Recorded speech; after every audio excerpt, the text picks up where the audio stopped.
My dad was mid-toast when he looked right at me and asked when I was finally going to give him a grandchild. He was smiling. The whole table was smiling. And I was standing there holding my 8-month-old daughter, who had been alive long enough to say "da-da" and eat pureed sweet potato and grow 2 teeth. He had never met her. That wasn't an accident. I need to back up, because if I just tell you that part, you'll think my dad is a monster, and it's more complicated than that. He isn't a monster. He's a man who trusted the wrong person for a very long time, and that person happened to be his favorite child, and that person happened to be my brother. My brother's name is Scott. He's 4 years older than me, and for as long as I can remember, he has been the sun that our family orbited. My parents immigrated from the Philippines to Mississauga when Scott was 6 and I wasn't born yet, and they built everything around giving him a good life in Canada. Good school, hockey lessons, the right friends. By the time I came along, the sacrificing was mostly done and my parents had relaxed a little. But so had their attention. Scott was the proof of concept. I was the afterthought they loved, but didn't quite know what to do with. I used to tell myself it wasn't that serious. Lots of families have a golden child. You grow up, you move out, you build your own life, and it doesn't matter anymore. And mostly I believed that. I moved to Hamilton when I was 22 to work at a landscape architecture firm, met my partner, Derek, at a mutual friend's Thanksgiving dinner, and slowly, quietly, built something that felt like mine. We got engaged in the fall. I called my mom to tell her, and she said, "Oh, how nice," and then immediately asked if Scott knew yet because she didn't want him to hear it secondhand. That should have been my warning. I filed it and moved on. Derek and I got married, small, 20 people at a conservation area outside the city, catered by a local Filipino restaurant my mom loved, my aunt crying the whole ceremony. It was perfect. Scott didn't come because he had a work thing, and my parents drove back to Mississauga the same night so my dad could rest his back. My mom texted me the next morning, "Beautiful day. You looked happy." I saved that text for a long time. When I got pregnant a year later, I told my parents first. My mom screamed into the phone. My dad got on and said he was proud of me. It felt good. It felt like maybe things had shifted. Then I called Scott. He said, "Congratulations," asked when I was due, and then asked, "This is the part I replay sometimes, just to make sure I didn't imagine it." He asked if Derek and I had thought through the timing because our parents were getting to an age where they might need more support, and a baby would make it harder for me to be there for them. I said Derek and I had thought through it just fine. Scott said he was just looking out for me. I said thank you and got off the phone as fast as I could. 3 weeks later, my mom called to tell me she'd heard I was stressed about the pregnancy, that I told Scott I was worried about managing everything, that Scott had mentioned I seemed overwhelmed and maybe wasn't sure I was ready. I had said none of those things. I corrected her.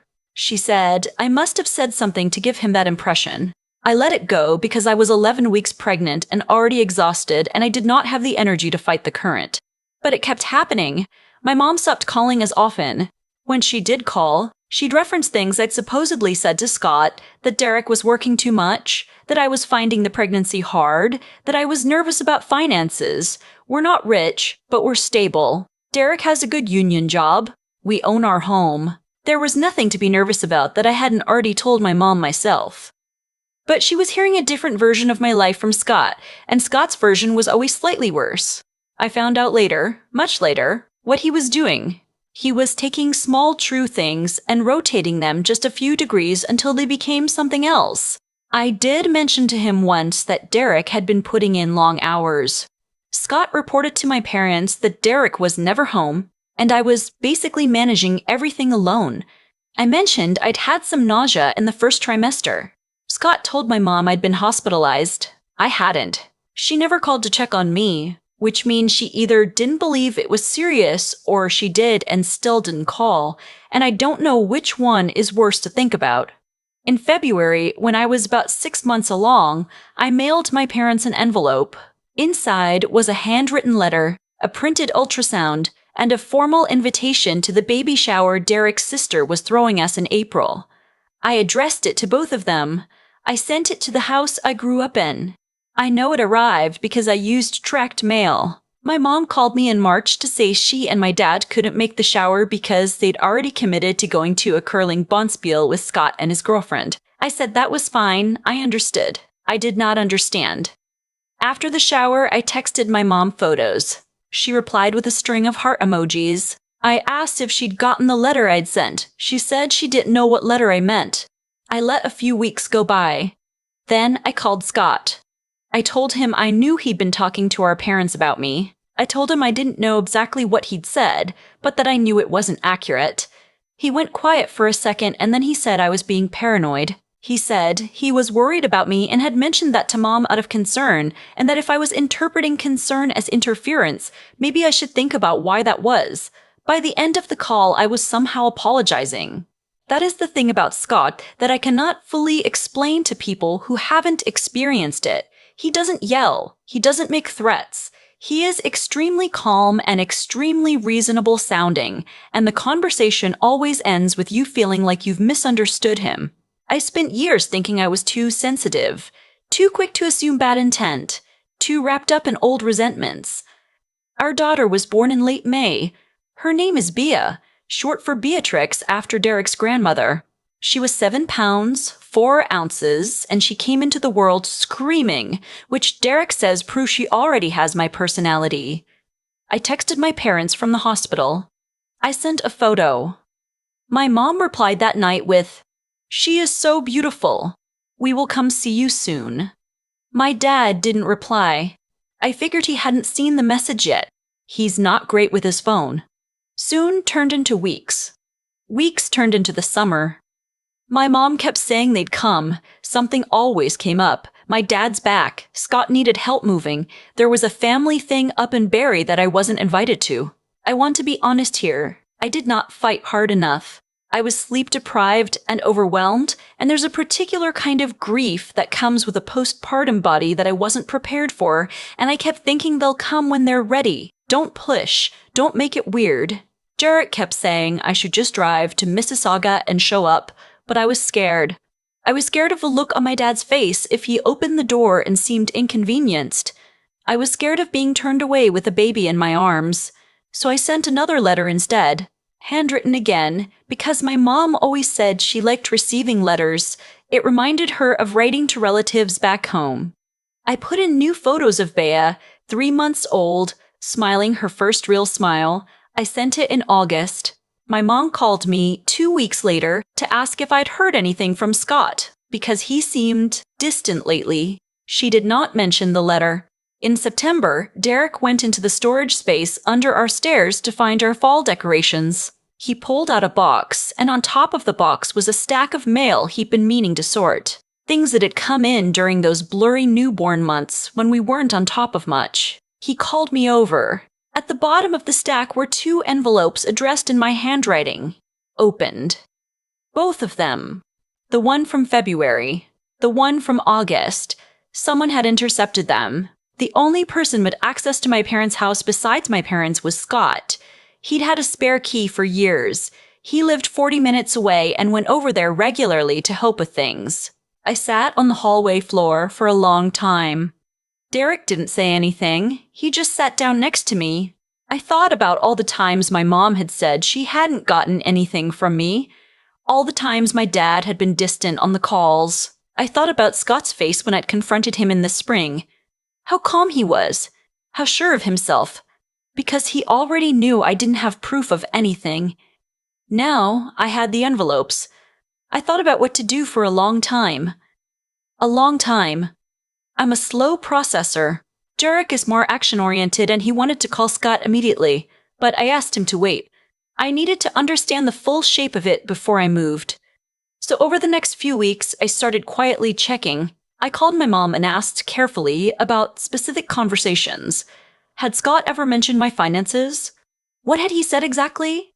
I talked to my aunt, who I'm close with, and she told me she'd heard from my mom that I was struggling and had seemed embarrassed about needing help. I had never said that. I had never asked for help. I'm genuinely fine.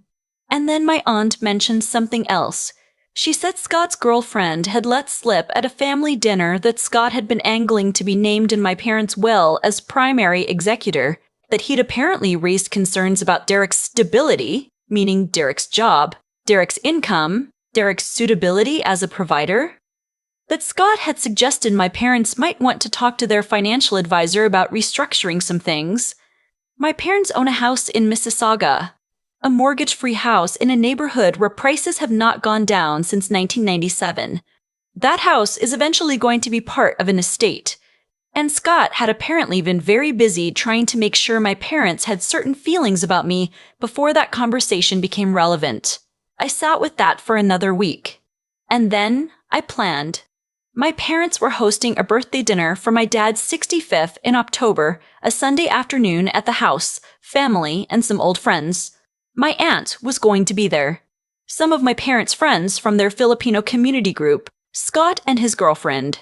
About 20 people altogether. I packed the diaper bag very carefully the morning of. Derek drove. Bea was in her car seat wearing a little yellow sweater Derek's mom had knitted. She was 5 months old by then and had discovered she could blow bubbles, which she was doing contentedly the entire drive while I sat in the front seat with the 2 envelopes in my purse and a folder Derek had helped me put together, screenshots of text messages, a timeline of what Scott had told my parents versus what was true, the tracked mail confirmation from February. We pulled up to my parents' house, and I could see through the front window that the living room was already full of people. Derek squeezed my hand. He said, "You don't have to do any of it. We can just go in, eat, and come home. Bea will still be perfect either way." I said I knew. Then I unbuckled my daughter from her seat and I walked to the front door. My mom opened it before I knocked.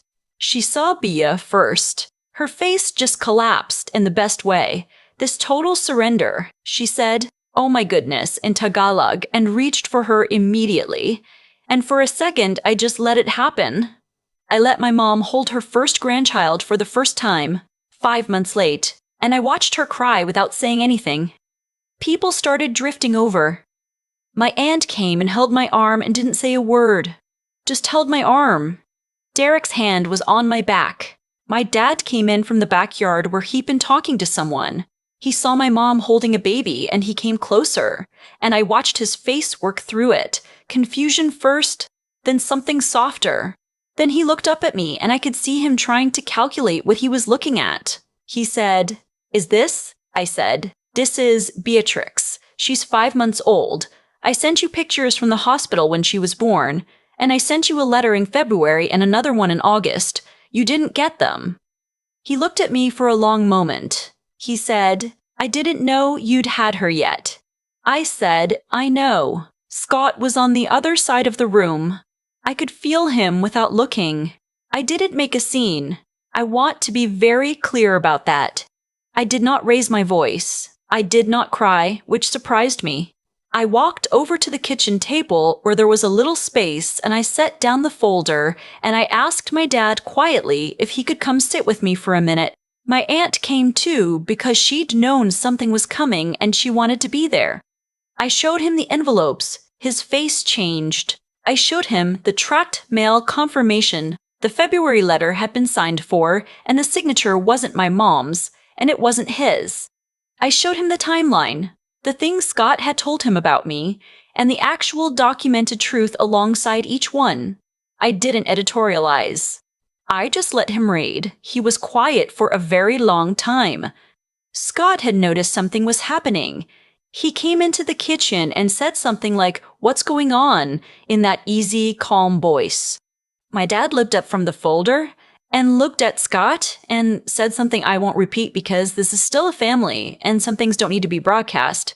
But I will say that my dad is not a man who raises his voice, and he raised his voice. Scott left. His girlfriend grabbed their coats and they left. The party was very quiet after that. My dad held Bea for the first time that afternoon. He sat in his chair in the living room, and he held her, and he didn't talk much, just looked at her. My mom kept bringing people food. My aunt told a story about something funny that had happened at her work. Life continued around this enormous thing that had just happened, the way it always does. My dad called me the next morning. He said he was sorry. He said he had a lot of thinking to do. I said I knew, and that I wasn't going anywhere and that he could take his time. That was 4 months ago. Scott has not spoken to me. That isn't new, we were never close. But now it's formal. My mom called me a week after the dinner and said she didn't want to take sides, and I told her gently that this wasn't about sides, that I just needed her to know what had actually happened. She cried. I let her. We've been talking more since then, actually. Real talking, not the performed version we'd been doing. My dad has been to our house in Hamilton 3 times since October. He sits on the floor with Bea and lets her grab his fingers and makes faces at her. Last time he came, he brought a stuffed bear wearing a Maple Leafs jersey, which Bea immediately tried to eat. I don't know what happens with Scott. I think he believed for a long time that he could manage the family narrative forever, and nobody would ever compare notes. I think he forgot that I sent letters with tracking numbers. Derek says I'm too analytical about it. He says sometimes people are just selfish and scared, and you don't have to understand it, you just have to decide what you're going to do about it. He's probably right. He usually is, which I will never tell him. Bea is 9 months old now. She crawls at a speed that should not be legal. She has an opinion about every food she's ever tried, and the opinion is usually expressed by throwing the food. My dad calls to video chat every Sunday, and she waves at the screen with her whole arm. It's not the family I imagined. It's the one I have, and I'm choosing to stay in it, and most days that feels like enough.